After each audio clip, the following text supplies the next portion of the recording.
Hello students, you are aware that we had started Medical Termination of Pregnancy Act 1971 and rules thereunder.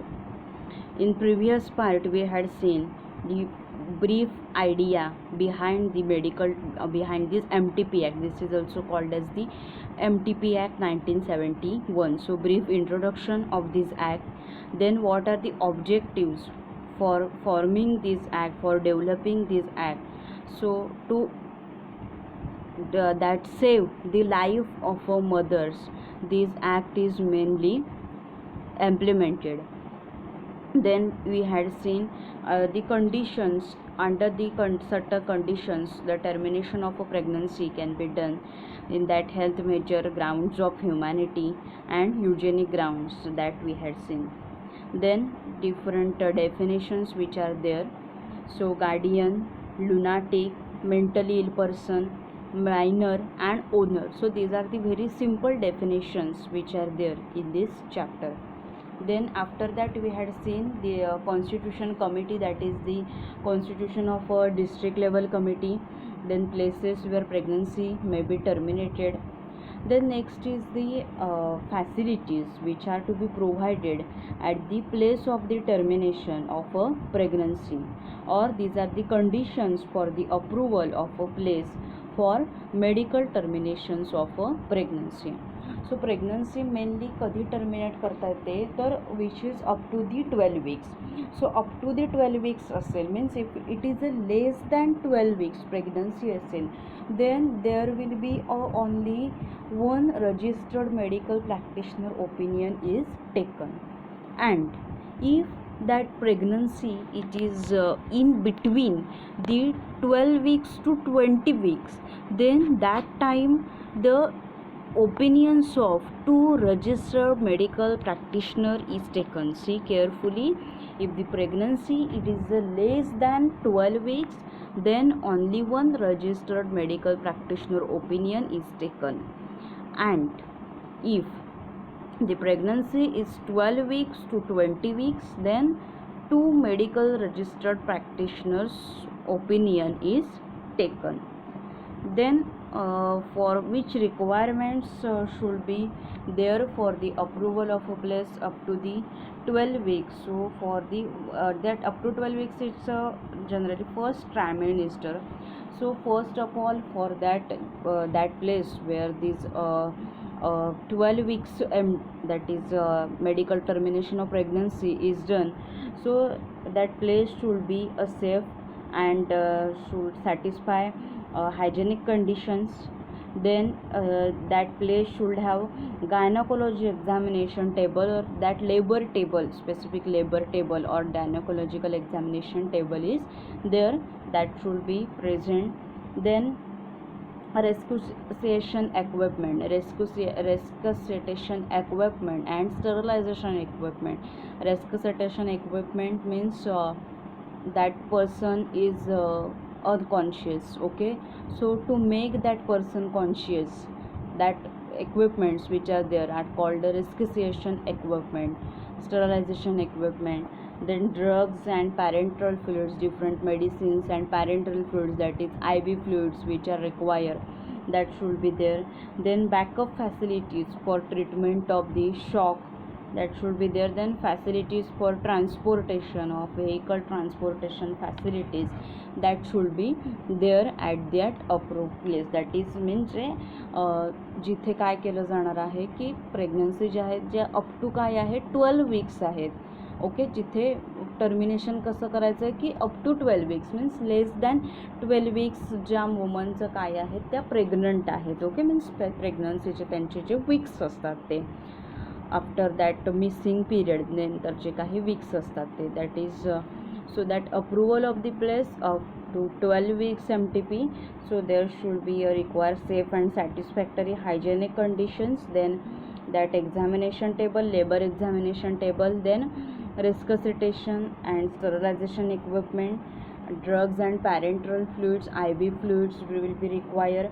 Then backup facilities for the shock treatment, means there are shocks are given, so that backup facilities. Then facilities for transportation ज्या काही असतील त्या तिथे असल्या पाहिजेत त्या प्लेसमध्ये. Then next जिथे approval of up to 20 weeks MTP म्हणजे इन बिटवीन ह्याच्यामधल्या 12 वीक्स टू 20 वीक्सच्या ज्या काही प्रेग्नन्सीज असतात त्याच्यासाठी सगळ्या रिक्वायरमेंट्स मीन्स सेफ आणि safe and satisfactory hygienic conditions as per the same which are there under the up to 12 weeks and amongst that means along with that operation table and instruments for performing the abdominal and gynecological surgery. Operation table असलं पाहिजे आणि necessary instruments असले पाहिजेत, equipments असले पाहिजेत की जे सर्जरीसाठी ऑपरेशनसाठी लागतील. ॲबडॉमिनच्या ऑपरेशनसाठी जे लागणार आहेत ते इन्स्ट्रुमेंट्स तिथे असले पाहिजेत. देन ॲनॅस्थेटिक इक्विपमेंट्स म्हणजे भुलीसाठी जे लागतात इक्विपमेंट ते. Then resuscitation equipment means conscious करण्यासाठी पेशंटला लागणारे equipment and sterilisation equipment will be require. Then drugs and parental fluids which are required for the emergency use notified by the government म्हणजे government of इंडियाने जे काही include केलेलं आहे drugs आणि पॅरेंटल फ्लुइड्स की जी इमर्जन्सी यूजसाठी असली पाहिजेत ते त्या सेंटरला की जिथे 12 वीक्स टू 20 वीक्सचं काय केलं जाणार आहे प्रेग्नन्सी टर्मिनेट केली जाणार आहे. त्याला ही काय आहेत रिक्वायरमेंट्स ज्या काही आहेत ह्या असल्या पाहिजेत. मीन्स फॅसिलिटीज ह्या ज्या काही आहेत त्या फॅसिलिटीज तिथे असल्या पाहिजेत. सेफ आणि satisfactory hygienic condition. Then labour table resuscitation equipment, sterilization equipment, drugs and parental fluids, backup facility for shock treatment, facility for transportation, then safe and satisfactory hygienic conditions that should be there at both the places. So same आहेत 12 वीकसाठी 20साठी extra आहे ते operation table आणि instrument for abdominal and gynaecological surgery. But remaining all those are same. बाकीचे सगळे जे आहेत ते same equipment instruments आहेत. So these are the facilities which should be required or which should be provided at the place of termination of pregnancy or the conditions for approval of a place for medical termination of a pregnancy. Then next is the admission register. आता admission register म्हणजे काय की MTP जिथे termination केलं जातं प्रेग्नन्सीचं means ज्या हॉस्पिटलला तिथे एक रजिस्टर मेंटेन केलेलं असतं की ज्याच्यामध्ये सगळे जे ॲबॉर्शन ज्यांचं केलेलं आहे टर्मिनेट केलेले आहेत प्रेग्नन्सी त्या सगळ्याची त्या ह्याच्यामध्ये एंट्री असते. So the details of admissions of a woman who comes for termination of their pregnancies is recorded in admission register. Then the form and maintenance of admission registers are provided under. See very carefully, this is very important. Form आणि काय म्हटलेलं आहे तर maintenance जे काही आहे admission रजिस्टरचं ते provide कशाच्या अंडर केलेलं आहे medical termination of pregnancy regulations 2003.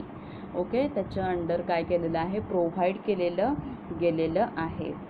Then these admission register is to be maintain in form 3rd मध्ये मेंटेन केलं जातं. In which the following details must be recorded. हे जे तुम्हाला दिसत आहेत serial number, date of admission, general जे काही आहेत एज, रिलिजन, ड्युरेशन, रिझन काय आहे, देन डेट वगैरे जे काही आहे, नेम ऑफ दी RMP म्हणजे रजिस्टर्ड मेडिकल प्रॅक्टिशनरचं नाव, त्यांचं opinion, then name of the RMP by whom pregnancy is terminated म्हणजे की जे प्रेग्नन्सी टर्मिनेट करतात त्यांचं नाव जे लास्टला आहे ते name of the that RMP. So हे सगळे कॉमन जे डिटेल्स आहेत serial number, admission date, name, okay, wife of, daughter of.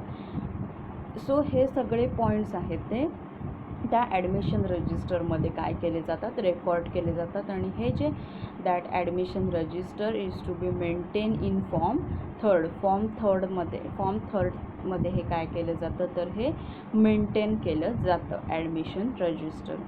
So who maintains that, हे मेंटेन कोण करतं जो हेड असेल हॉस्पिटलचा और owner of that approved place.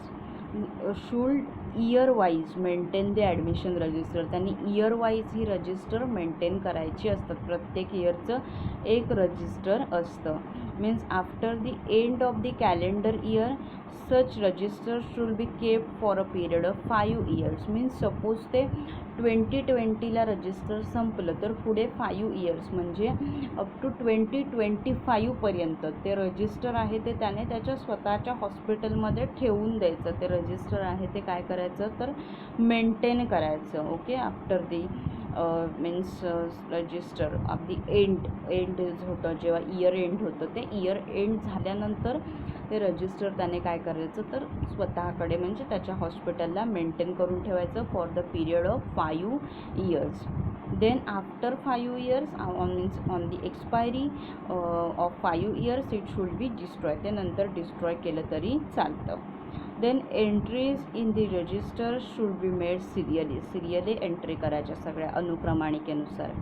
Then fresh serial should be started at commencement of each calendar year. Okay, प्रत्येक वेळा ते न्यू स्टार्टअप करायचं असतं. Then admission register it is a secret document. हे सिक्रेट डॉक्युमेंट आहे. So information which is there in about the pregnant woman that should not be disclose to any person. Information ही कुठेही disclose करायची नसते. So it should be kept in the safe custody of the hospital or owner of the approved place. ते कुठे ठेवायचं safe कस्टडीमध्ये हॉस्पिटलच्या किंवा त्या ओनरच्या ह्याच्यामध्ये ते असलं पाहिजे. और any other authorise person on their behalf. त्या जो कोणी ऑथराइज पर्सन असेल त्या ठिकाणी त्याच्या कस्टडीमध्ये ते असलं पाहिजे.